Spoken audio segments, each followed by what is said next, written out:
उच्च शिक्षित तरुणींच्या खोलीत असं, देश हादरला, केसाने असं, आजवरचा सर्वात भयंकर प्रकार. दररोज दारात तरुण घुटमळायचे अन असं पोलिसांच्या पायाखालची जमीनच सरकली.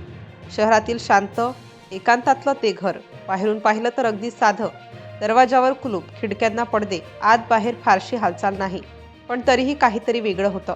रोज सकाळी एकच दृश्य दिसायचं. दोन तरुणी घरात प्रवेश करताना दिसायच्या आणि काही वेळातच वेगवेगळे तरुण तिथे घुटमळताना दिसायचे. शेजाऱ्यांच्या नजरा त्या घराकडे वळू लागल्या. हे नेमकं काय चाललंय हा प्रश्न प्रत्येकाच्या मनात उभा राहू लागला. सुरुवातीला लोकांनी दुर्लक्ष केलं. शहरात भाड्याने राहणारे विद्यार्थी असतील, नोकरीसाठी आलेले असतील असं गृहीत धरलं गेलं. पण दिवसेंदिवस त्या घरासमोर वाढणारी गर्दी, वेगवेगळ्या वाहनांची ये जा आणि काही वेळातच निघून जाणारे चेहरे, हा प्रकार संशयास्पद वाटू लागला. काही तरुण अक्षरशः दरवाजाबाहेर उभे राहून मोबाईलवर कुणाशी तरी संपर्क साधताना दिसत होते, एखाद्या इशाऱ्याची वाट पाहत असल्यासारखे. शहरातील काही सजग नागरिकांनी या हालचालींचा छडा लावण्याचा प्रयत्न केला. एका स्थानिक व्यक्तीने शांतपणे चौकशी सुरू केली. त्याला कळलं की सर्व व्यवहार प्रत्यक्ष नव्हे तर मोबाईलवर होत आहेत. एक खास ग्रुप तयार करण्यात आला होता. त्या ग्रुपवर फोटो, वेळा आणि काही कोड वर्ड्स शेअर होत होते.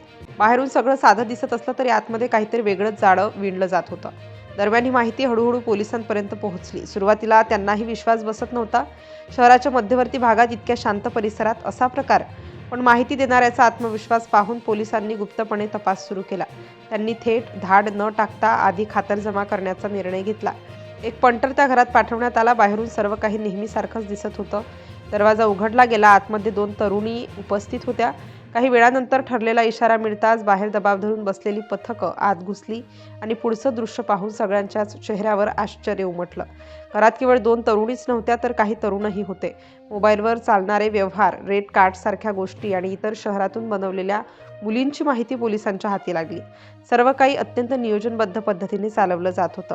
सकाळी येणं, काही तासात व्यवहार पूर्ण करणं आणि मग पुन्हा शांतता. या जाळ्यामागे दोन मुख्य सूत्रधार असल्याचं उघड झालं. त्यांनी संपूर्ण नेटवर्क उभं केलं होतं.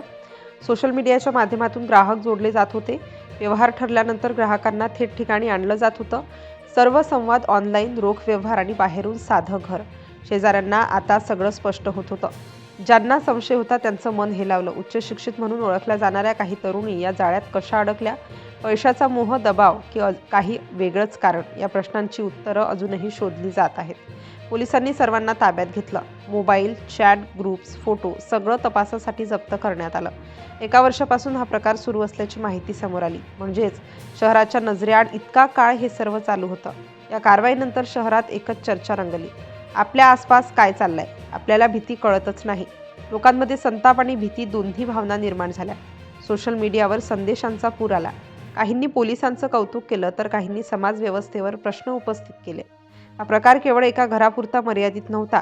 तपासात आणखी काही संपर्क, काही संभाव्य ग्राहक आणि इतर शहरांशी असलेली नाळ उघड होण्याची शक्यता व्यक्त केली जात आहे.